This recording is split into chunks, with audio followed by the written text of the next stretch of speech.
So guys आज की इस वीडियो में हम आपके लिए लेके आए हैं वैल्यूएशन ऑफ गुडविल का एक मेथड है हमारा सिंपल एवरेज मेथड। तो उसका हम एक प्रैक्टिकल प्रॉब्लम आपके लिए लेके आए हैं ताकि हम आपको इसको सॉल्व करने का तरीका बता सकें कि आप इसको कैसे यूज़ कर सकते हैं, इसके फॉर्मूले को, इसके क्वेश्चन को आप कैसे सॉल्व कर सकते हैं।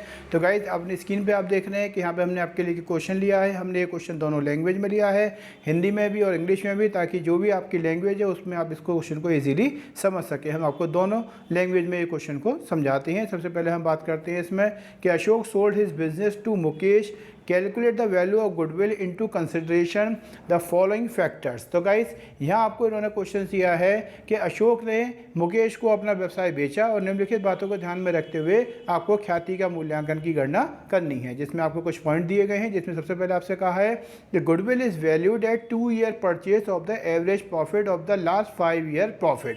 यानी कि आपको इसमें कहा है कि ख्याति का मूल्यांकन पिछले 5 वर्षों के औसत लाभ के 2 वर्ष के क्रय के आधार पर आपको करना है। यानी कि आपको लास्ट 5 ईयर का जो प्रॉफिट है उसका एवरेज निकालना है और उसमें फिर 2 की मल्टीप्लाई करके वैल्यू ऑफ गुडविल निकालनी है, जिसके लिए आपको इन्होंने लास्ट 5 ईयर के प्रॉफिट दिए हैं। 2011-12 में 37,000, 12-13 में 47,000, 13-14 में 60,000, 14-15 में 53,000 और 15-16 में आपको 70,000 का इसमें प्रॉफिट दिया हुआ है। इसके अलावा कुछ एडजस्टमेंट दिए हैं आपको, जिसमें आपसे इन्होंने कहा है कि abnormal loss of 4,000 due to theft has reduce from the profit for the 2012-13।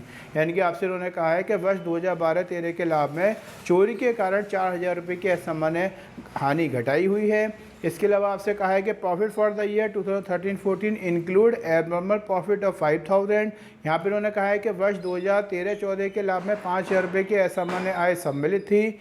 इसके अलावा उन्होंने कहा है कि a speculate and lottery profit of 6,000 was received during the year 2014-15 which was included in that year profit. ये कहते हैं कि वर्ष 2014-15 में सट्टे तथा लॉटरी से 6,000 रुपये के लाभ हुआ, जिसे उस वर्ष के लाभ में सम्मिलित किया गया था। इसके अलावा ये कहते हैं आपसे कि profit of the year 2015-16 were reduce by the ₹10,000 of loss of furniture which was destroy by the fire during the year. तो ये कहते हैं आपसे कि वर्ष 2015-16 के अलावा में एक फर्नीचर की हानि जो कि 10,000 रुपये की गई थी, जो कि उस दौरान के वर्ष के प्रॉफिट में से इसको आय को जोड़ दिया गया था। मतलब जो हमारी ये आग से होने वाली जो हानि थी उसको उसमें से घटा दिया गया था। तो गाइज इस तरीके से आपका क्वेश्चन है, इसको आप कैसे सॉल्व करना है तो वो हम आपको बताते हैं। तो आइए गाइज समझते हैं इसको हम कैसे सॉल्व कर सकते हैं।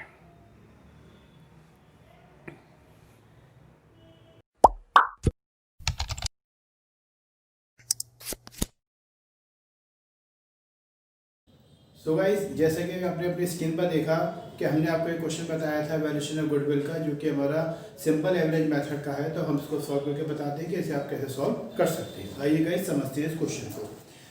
सो गाइस जैसे कि आपको हमने बताया कि इस क्वेश्चन में हमारे पास जो दिए हुए हैं इसमें हमें कुछ प्रॉफिट दिए हुए हैं। तो सबसे पहले हमारे को इसमें निकालना होता है computation of actual average profit. तो गाइस सबसे पहले हम निकालते हैं इसमें computation of actual average profit. तो यहाँ सबसे पहले निकालेंगे computation of actual average profit, जिसके लिए आपको क्या करना होगा कि सबसे पहले जो आपको ईयर दिए हुए हैं, तो गाइस यहाँ पे हमें ईयर दिए हुए हैं। तो यहाँ आपको ईयर दिए हैं 2011-12 से। तो यहाँ लिखेंगे सबसे पहले 2011-12, फिर लिखेंगे इसमें 2012-13, फिर आएगा आपका 2013-14, फिर 2014-15, फिर 2015-16 और इस तरीके से जो टोटल आपको दिए हैं वो 2015-16 तक के इसमें ईयर दिए हुए हैं। फिर नेक्स्ट आपको इसमें दिया हुआ है प्रॉफिट। तो यहाँ सेकंड नंबर पर लिख देते हैं प्रॉफिट। तो जब प्रॉफिट में आप देखेंगे तो प्रॉफिट में आपको दिया है सबसे पहले यहाँ पर इसमें यहाँ दिया है आपको सबसे पहले 2011-12 का प्रॉफिट आपका 37,000। इसके बाद देखेंगे आप तो आपको ये प्रॉफिट दिया है 47,000 का। फिर आपको प्रॉफिट दिया है इसमें 60,000 का। फिर नेक्स्ट प्रॉफिट दिया आपको इसमें 53,000 का और फिर लास्ट में आपको प्रॉफिट दिया है इसमें 70,000 का। तो इस तरीके से आपको जो इसमें प्रॉफिट ईयर दिए थे 2011-12, 12-13, 13-14, 14-15 और 15-16 के दिए थे और साथ में उनके आपको अलग अलग ईयर के प्रॉफिट दिए हुए हैं। अब गाइस सबसे पहले आपको क्या करना है कि इसकी जो एडजस्टमेंट दे रखी है आपको, वो आपको इसमें देखनी होगी। जैसे कि हमने लास्ट वीडियो बनाई थी, हमने जो मेथड की बनाई थी वैल्यूएशन ऑफ गुडविल के मेथड की बताई थी, तो उसमें हमको डिटेल में समझाया था इनके बारे में कि अगर कोई भी एब्नॉर्मल प्रॉफिट होता है तो आपको उसे प्रॉफिट में लेस करना होता है, एब्नॉर्मल लॉस है तो उसे आपको ऐड करना है, कोई भी नॉन रिकरिंग इनकम है तो आपको उसको लेस करनी है, और कोई भी रिकरिंग इनकम है तो उसको आपको ऐड करनी है। तो इसकी डिटेल में आप उस वीडियो को देख सकते हैं। वैल्यूएशन ऑफ गुडविल की हमने फॉर्मूले की मेथड की जो वीडियो बनाई थी, आप उसको डिटेल में देख के समझ सकते हैं। अब यहाँ बात करते हैं इस क्वेश्चन की हम। तो जैसे कि आपने स्क्रीन पे देखा था अभी आपने, तो इसमें आपको दिया था क्वेश्चन में सबसे पहले कि Ashok sold his business to Mukesh, calculate the value of goodwill taking into consideration the following factor. Goodwill is valued at 2 year purchase of the average profit of the last 5 year profit. तो जैसा आपको यहाँ बताया था अभी कि यहाँ पे हमें एवरेज प्रॉफिट मेथड से गुडविल को निकालनी है, लास्ट 5 ईयर के प्रॉफिट को एवरेज निकालकर, और गुडविल के लिए निकालने के लिए उसमें 2 ईयर का परचेज की मल्टीप्लाई की जाएगी। तो सबसे पहले हमें क्या करना होगा कि हमें एवरेज एक्चुअल एवरेज प्रॉफिट निकालना होगा, जिसके लिए हमने यहाँ पे 2011 से लेकर 2016 तक के ईयर लिखे और उनके इसमें प्रॉफिट लिखे। अब सबसे पहले एडजस्टमेंट देखते हैं। तो उन्होंने कहा है कि एबनॉर्मल लॉस ऑफ 5 और 4,000 due to theft has reduced from the profit of the year. सबसे पहले आपको कहा है कि जो हमारा ये ईयर है 2012-13, इस 2012-13 के प्रॉफिट में हमने एक एबनॉर्मल लॉस के 4,000 रुपये घटा रखे थे, जो कि ड्यू टू थेफ्ट थे। तो आपको बताया था कि जो भी एबनॉर्मल लॉस होता है उसे हमें क्या करना होता है, ऐड करना होता है। तो यहाँ पे हम 2013 जो हमारे को इसमें 12-13 दिया है, 2012-13 में हम इस 4,000 रुपीज़ को क्या कर देंगे, ऐड कर देंगे। उसी तरीके से आप देखेंगे तो 2013-14 में उन्होंने कहा है कि profit for the year 2013-14 include abnormal profit of 5,000, यानी कि 2013-14 का जो प्रॉफिट है उसमें इन्होंने 5,000 रुपये के एबनॉर्मल प्रॉफिट के इंक्लूड कर रखे हैं। तो आपको बताया था कि जो भी एबनॉर्मल प्रॉफिट होता है तो उसे हमें लेस करना होता है। तो हम जिस ईयर में होगा उस ईयर में से लेस करेंगे। तो ये हमें दिया है 2013-14 में, तो ये 2013-14 है, इसमें हम माइनस कर देंगे इसको, और माइनस करने के लिए इसमें हम 5,000 रुपीज़ को लिख देंगे। फिर इसी तरीके से आगे देखते हैं। तो उन्होंने कहा है कि a speculative and lottery profit of 6,000 was received during the year 2014-15 which was included in year profit.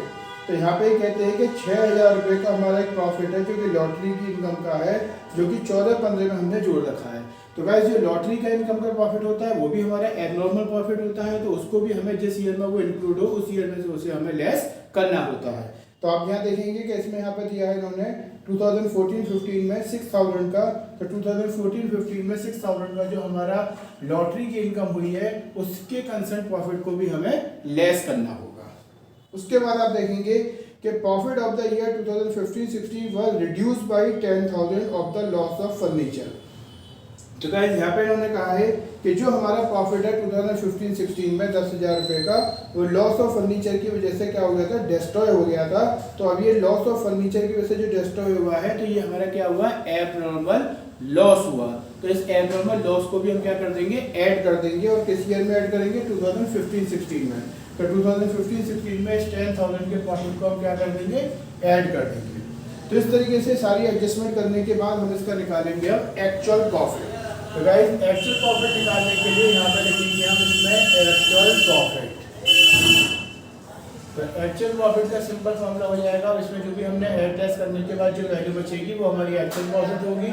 तो यहाँ पे हमने देखा कि भाई इसका पहले का आया इसमें 37,000, ये आ गया आपका 51,000, ये आ गया आपका 55,000, ये आ गया आपका 47,000 और ये आ गया आपका 80,000। तो इस तरीके से हमारा ये जो एक्चुअल प्रॉफिट आया हमें इसको देखना होगा। तो अब इसका क्या करेंगे, इनका हम टोटल कर लेंगे। तो एक्चुअल प्रॉफिट निकालने के लिए सबसे पहले आपको यहाँ पे देखा हमने प्रॉफिट आया हमारा 37,000, 51,000, 55,000, 47,000 और 80,000। तो इस तरीके से टोटल आ गया हमारा ये 2,70,000 का। तो ये हमारा क्या हो गया, इस तरीके से टोटल प्रॉफिट हो गया। ये क्या आ गया हमारा निकल कर, टोटल प्रॉफिट आ गया। अब भाई जैसे कि आपको हमने फॉर्मूला बताया था कि अब हमें यहाँ पे निकालना है एक्चुअल एवरेज प्रॉफिट। तो यहाँ हमें निकालना है एक्चुअल एवरेज प्रॉफिट। तो एक्चुअल एवरेज प्रॉफिट का जो फॉर्मूला होता है वो होता है आपका total profit upon total number of year, total number of years. तो गाइस हम यहाँ देखेंगे कि यहाँ पे हमारा जो टोटल प्रॉफिट आया वो आया हमारा 2,70,000 रुपये का, जबकि टोटल नंबर ऑफ ईयर हुआ 1 2 3 4 5, यानी कि जो हमारा टोटल जो नंबर ऑफ ईयर हुए वो कितने हुए 5। तो यहाँ पे लिख देंगे 5। तो इस तरीके से हमारा ये एक्चुअल एवरेज प्रॉफिट आ जाएगा 54,000 का। अब आपको क्या करना है, इसमें सिंपल एवरेज मेथड में क्या करना है, वैल्यूएशन ऑफ गुडविल को निकालना है, जिसका कि हमने आपको फॉर्मूले पहले हमने लास्ट वीडियो में आपको बता रखी है, आप उसमें ढंग से देख सकते हैं, अपने पास नोट कर सकते हैं। तो इसका फॉर्मूला होता है वैल्यू ऑफ गुडविल निकालने का, इसका फॉर्मूला होता है एक्चुअल एवरेज प्रॉफिट। तो यहाँ पे लिखेंगे हम actual average profit into number of year purchase. यहाँ आता है आपका नंबर ऑफ ईयर परचेज। तो ये एक्चुअल एवरेज प्रॉफिट जो होगा हमारा ये हो जाएगा हमारा 54,000 का, जबकि नंबर ऑफ ईयर परचेज अब अपनी बुक में क्वेश्चन में आप देख सकते हैं। तो आपको जो क्वेश्चन में दिया था नंबर ऑफ ईयर परचेज वो आपको दिया था इसमें 2 ईयर परचेज। तो यहाँ पर मल्टीप्लाई कर देंगे हम 2 की, तो इस तरीके से ये आ जाएगा आपका 1,08,000 का। तो गाइस ये आपका क्वेश्चन कंप्लीट हो जाता है। तो इसमें हमने आपको बताया, ये आपको हमने जो क्वेश्चन आपको समझाया था ये हमारा सिंपल एवरेज मेथड का है। सिंपल एवरेज मेथड के अंदर आपको सिंपल ध्यान रखना है कि इसमें वैल्यूएशन ऑफ गुडविल निकालने का फॉर्मूला होता है actual average profit into number of year purchase, जिसमें एक्चुअल एवरेज प्रॉफिट हमारे को निकालना पड़ेगा और नंबर ऑफ ईयर परचेज हमें दिया हुआ होगा। एक्चुअल एवरेज प्रॉफिट निकालने का सिंपल एक तरीका होता है कि इसमें आपको जो भी ईयर दे रखी होती है आप उनको लिख लेते हैं, उनके जो प्रॉफिट है उनको लिख लेंगे। अब इसमें आपको सिंपल देखना है कि अगर कोई एबनॉर्मल लॉस है तो आपको उसको ऐड करना है, अगर कोई एबनॉर्मल प्रॉफिट है तो आपको उसको लेस करना है, अगर कोई नॉन रिकरिंग इनकम है तो आपको उसको लेस करनी है, अगर कोई रिकरिंग इनकम है तो आपको उसको ऐड करनी है। उसी तरीके से अगर कोई नॉन रिकरिंग एक्सपेंसेस है तो आपको उसको ऐड करने हैं, और अगर कोई रिकरिंग एक्सपेंसेस है तो आपको उसको लेस करने हैं। इन शॉर्ट कहें तो हम ये कह सकते हैं कि कोई भी ऐसी एक्सपेंसेस जो पहले होते थे अब आगे नहीं होंगे तो आप उसको ऐड करेंगे, और कोई भी ऐसे एक्सपेंसेस जो पहले नहीं होते थे अब आगे होंगे तो आप उसको लेस करेंगे। सेम ही कंडीशन इनकम के लिए भी आती है कि अगर कोई इनकम ऐसी जो आपको पहले होती थी अब आगे फ्यूचर में नहीं होगी तो आप उसको लेस कर देंगे, और कोई ऐसी इनकम जो आपको पहले नहीं होती थी अब आगे होगी तो आप उसको ऐड कर देंगे। तो इस तरीके से आप एक्चुअल एवरेज प्रॉफिट को निकाल लेंगे और उससे आप सिंपल गुडविल को निकाल सकते हैं। तो गाइस हमने आपको एक क्वेश्चन लेके ही समझाया, ये हमने आपको समझाया था सिंपल एवरेज मेथड के अकॉर्डिंग गुडविल को कैसे निकाल सकते हैं। उसके लिए आपको ये हमने क्वेश्चंस लिया, उसका सॉल्यूशन आपको बताया। हमें उम्मीद है कि आपको समझ में आया होगा।